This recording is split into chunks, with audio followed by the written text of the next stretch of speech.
गल आप आस्ट्रेलिया की करन जा रहे हैं। सो जुलाई इनटेक ਨੂੰ ਲੈ ਕੇ स्टूडेंट्स ਦੇ बहुत सारे सवाल ने कि ਅਸੀਂ ਹਲੇ ਵੀ ਅਪਲਾਈ ਕਰ ਸਕਦੇ ਹਾਂ ਜਾਂ ਫਿਰ ਨਵੰਬਰ ਇਨਟੇਕ ਤੇ ਹੀ ਫੋਕਸ ਕਰੀਏ। ਸੋ ਜਿਹੜੇ ਰੀਸੈਂਟ ਪਾਸ ਆਊਟ ਸਟੂਡੈਂਟ ਹੈ ਉਹਨਾਂ ਲਈ ਵੀ ਸਹੀ ਢੰਗ ਜ਼ਰੂਰ ਦੱਸਣ ਦੀ ਕੋਸ਼ਿਸ਼ ਕਰਾਂਗੇ ਕਿਵੇਂ ਤੁਸੀਂ ਅਪਲਾਈ ਕਰਨਾ ਹੈ, ਕਿਹੜੀ ਕਿਹੜੀ ਗੱਲਾਂ ਦਾ ਧਿਆਨ ਰੱਖਣਾ ਹੈ। ਬਹੁਤ ਬਹੁਤ ਸਵਾਗਤ ਹੈ ਜੀ, ਮੈਂ ਹਾਂ ਹਰਜੋਤ ਕੌਰ ਤੇ ਅੱਜ ਸਾਰੀ ਡਿਸਕਸ਼ਨ ਲਈ ਸਾਰੀ ਇਨਫੋਰਮੇਸ਼ਨ ਤੁਹਾਡੇ ਤੱਕ ਸਾਂਝੀ ਕਰਨਗੇ ਚੋਪੜਾ ਕੰਸਲਟੈਂਸੀ ਤੋਂ ਅਬਰੋਡ ਐਜੂਕੇਸ਼ਨ ਐਡਵਾਈਜ਼ਰ ਗੁੰਤਾਸ ਕੇ ਚੋਪੜਾ ਜੀ। बहुत बहुत स्वागत है जी, सत श्री अकाल। सत श्री अकाल। सो गुंताज जी पहले तो ये क्लीयर जरूर करो, हुण जुलाई इनटेक क्लोज मनीए, हुण नवंबर इनटेक ते स्टूडेंट फोकस करे। सो ओके जे मैं आस्ट्रेलिया की गल करा जुलाई इनटेक जे आप पिछला कुछ टाइम की गल करिए सो जुलाई इनटेक नूं असीं काफ़ी अगे तक मनते होंदे सी, आराम नाल प्रोफाइलां चकदे सी ते आराम नाल अगे साडी वीज़ा फाइलिंग होंदी सी। बट हुण जे क्योंकि आस्ट्रेलिया एक तरह नाल काफ़ी एक हॉट डेस्टिनेशन बनया होया इंटरनैशनल स्टूडेंट्स लई, सो जे उस चीज़ नूं आपां ध्यान रखीए तो अप्रैल 15 या अप्रैल 20 के अराउंड काफ़ी यूनिवर्सिटीज़ ने अपनी डेडलाइंस कढ़ियां है। सो 15 अप्रैल या 20 अप्रैल की इन्हां दे विच ही वेरी कर रही है आस्ट्रेलिया की काफ़ी यूनिवर्सिटीज़ की deadline for the July intake. जी जी जी ठीक है, बिल्कुल। तो अगों आपां गल कर रहे हैं जिवें हुण जिहड़े 22 पास आउट स्टूडेंट है उहदे लई की ऑप्शन हुण आपां ना मनीए वो भी जरूर क्लीयर करो, तो जिहड़ा हुण फ्रैश स्टूडेंट है उन्होंने भी गाइड जरूर करो, सही ढंग नाल वो अपनी फाइलिंग कर सकन आस्ट्रेलिया की जदों आपां गल कर रहे हैं। ओके सो 2022 पास आउट वाले ਜਿਹੜੇ ਬੱਚੇ ਜਿਵੇਂ ਸਾਰਿਆਂ ਨੂੰ ਪਤਾ ਆਸਟ੍ਰੇਲੀਆ ਬਿਲਕੁਲ ਸਿੱਧੀ ਸਾਫ਼ ਕਲੀਨ ਜਿਹੀਆਂ ਪ੍ਰੋਫਾਈਲਸ ਪਿਕ ਕਰਦਾ ਹੈ। ਸੋ 2022 ਪਾਸ ਆਊਟ ਵਾਲੇ ਬੱਚਿਆਂ ਲਈ ਜੁਲਾਈ ਇਨਟੇਕ ਮੇਰੇ ਹਿਸਾਬ ਨਾਲ ਆਈ ਵੁੱਡ ਸੇ ਲਾਸਟ ਇਨਟੇਕ ਹੈ ਬਿਲਕੁਲ ਅਪਲਾਈ ਕਰਨ ਲਈ, ਬਿਕੋਜ਼ ਅੱਗੇ ਆਉਣ ਵਾਲੀ ਇਨਟੇਕ ਦੇ ਵਿੱਚ ਜਿਹੜੀ ਇਸੇ ਸਾਲ ਦੀ ਨਵੰਬਰ ਇਨਟੇਕ ਹੈ ਉਹਦੇ ਵਿੱਚ 2023 ਪਾਸ ਆਊਟ ਵਾਲੇ ਬੱਚਿਆਂ ਨੂੰ ਫਰਸਟ ਪ੍ਰੈਫਰੈਂਸ ਦਿੱਤੀ ਜਾਏਗੀ। ਸੋ ਜੇ ਤੁਸੀਂ 2022 ਪਾਸ ਆਊਟ ਹੋ ਆਪਣੇ 12th ਨੂੰ ਲੈ ਕੇ ਤੁਸੀਂ ਆਰਾਮ ਨਾਲ ਜੁਲਾਈ ਇਨਟੇਕ ਹਜੇ ਵੀ ਸਾਡੇ ਕੋਲ आराम नाल हफ्ता 10 दिन पे ने तुसी अपना जुलाई इनटेक दे विच अप्लाई कर सकते हो। मैं क्यों कह रही हूँ अप्लाई कर सकते हो, इहदे विच मैं एक पॉइंट ऐड करना चाहांगी। सो आस्ट्रेलिया किवें करदा है कि आस्ट्रेलिया तुहानू कंडीशनल ऑफर लैटर भी दिंदा है, कंडीशनल COE भी दिंदा है, जिहदे बेसिस ते तुसी अपनी फाइल भी हाई कमीशन दे विच ला सकते हो। सो इस पॉइंट ते मैं थोड़ा जिहा होर अगे वधावांगी इस पॉइंट नू। सपोज 2022 पास आउट वाला बच्चा है, ਉਹਨੂੰ लगता है कि हजे मेरे को सिर्फ 2 ही हफ्ते रह गए, मैं अपना IELTS दे के कद अपना वो करांगा, क्योंकि वो ये सोच के बैठा सी कि जी जुलाई इनटेक मेरे लिए खत्म ही हो गई है, जे मेरे डॉक्यूमेंट्स पूरे नहीं है तो मैं अगे अप्लाई कर ही नहीं सकता। सो मैं वो बच्चे लिए कहना चाहांगी तुसी प्लीज़ अपने बाकी डॉक्यूमेंट्स दे नाल अपनी IELTS की टेस्ट डेट बुकिंग दे उत्ते तुसी अपनी अपनी ऑफर लैटर अप्लाई कर दिओ।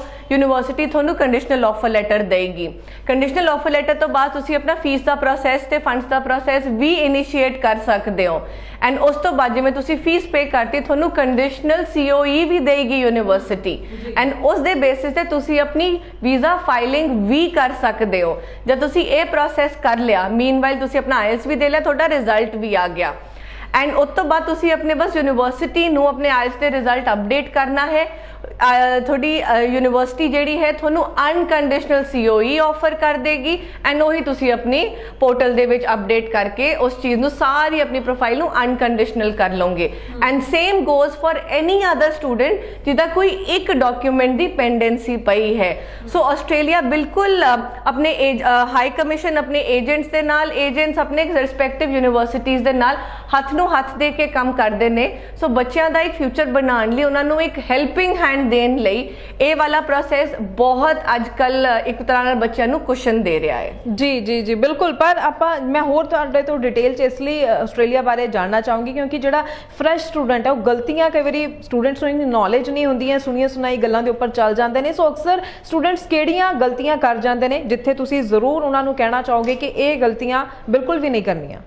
सी जिहड़ा तुसी क्वेश्चन पूछा है ना हरजोत जी, ये मैं कंट्री स्पेसिफिक जवाब ना दे के मैं एक जनरल जवाब देवांगी, बिकॉज जब भी एक बच्चा पढ़ना चाह रहा है ओके कोई भी इंटरनेशनल डेस्टिनेशन होगी थोनू प्लीज़ अपनी प्रोफाइल का पिछे ध्यान रखना है। सब तो पहला कि थोड़ी पिछे प्रोफाइल किवें दी है ते तुसी केड़ी कंट्री लई एलिजिबल हो, उस हिसाब नाल तुसी अगे वधोगे। जब तुसी अपनी कंट्री सिलेक्ट कर ली ऑफकोर्स थोड़ी आपदी भी एक प्रेफरेंस होंदी है, but on the other hand ये भी होंदा है कि तुसी जो थोड़ी प्रेफर्ड कंट्री है उहदे लई तुसी एलिजिबल हो भी कि नहीं हो।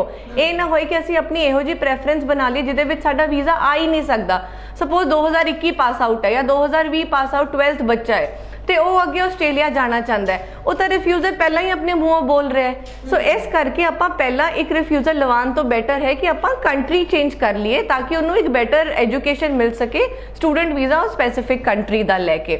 ਸੋ ਇਸ ਕਰਕੇ ਮੈਂ ਬੱਚਿਆਂ ਨੂੰ ਕਹਿਣਾ ਚਾਹਾਂਗੀ ਆਪਣੀ ਪਿਛਲੀ ਪ੍ਰੋਫਾਈਲ ਦਾ ਧਿਆਨ ਰੱਖੋ, ਕੰਟਰੀ ਸਿਲੈਕਟ ਕਰੋ ਐਂਡ ਅੱਗੇ ਦੀ ਪ੍ਰੋਫਾਈਲ ਦਾ ਵੀ ਉਨਾ ਹੀ ਧਿਆਨ ਰੱਖੋ ਕਿ ਆਪਾਂ ਕੋਰਸ ਕਿਵੇਂ ਸਿਲੈਕਟ ਕਰਨਾ, ਸਾਡੀ ਰੈਲੇਵੈਂਸੀ ਕੀ ਬਣਦੀ ਹੈ ਤੇ ਵਾਪਸ ਸਾਨੂੰ ਇੰਡੀਆ ਆ ਕੇ ਅਸੀਂ ਕਿਵੇਂ ਇਕਨੋਮੀ ਦੇ ਵਿੱਚ ਇਨਵੈਸਟ ਕਰਾਂਗੇ, ਕਿਵੇਂ ਆਪਣਾ ਫਿਊਚਰ ਇੰਡੀਆ ਦੇ ਵਿੱਚ ਵਾਪਸ ਆ ਕੇ ਬਣਾਵਾਂਗੇ ਇਰਰਿਸਪੈਕਟਿਵ ਆਫ ਐਨੀ ਕੰਟਰੀ।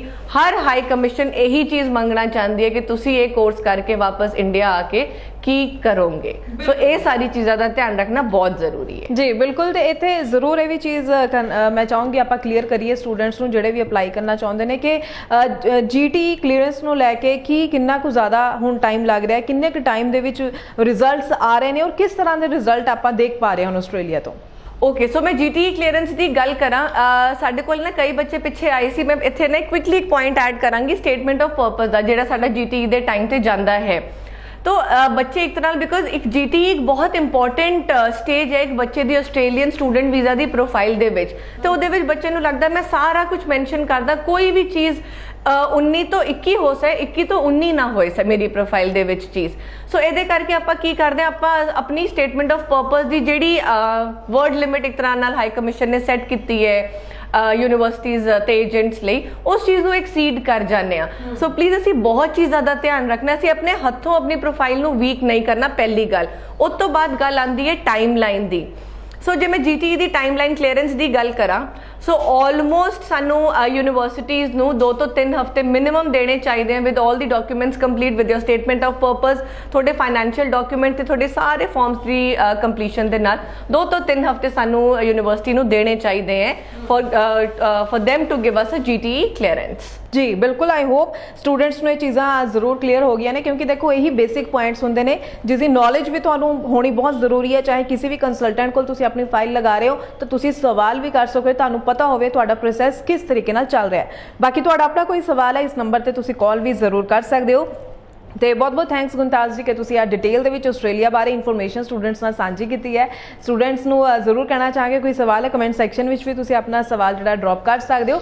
ਸੋ ਅੱਗੋਂ ਤੁਹਾਡੇ ਲਈ ਹੋਰ ਇਨਫੋਰਮੇਟਿਵ ਵੀਡੀਓਜ਼ ਲੈ ਕੇ ਹਾਜ਼ਰ ਹੋਵਾਂਗੇ। ਫਿਲਹਾਲ ਲਈ ਦਿਓ ਜੀ ਇਜਾਜ਼ਤ। ਸਤਿ ਸ਼੍ਰੀ ਅਕਾਲ। ਸਤਿ ਸ਼੍ਰੀ ਅਕਾਲ।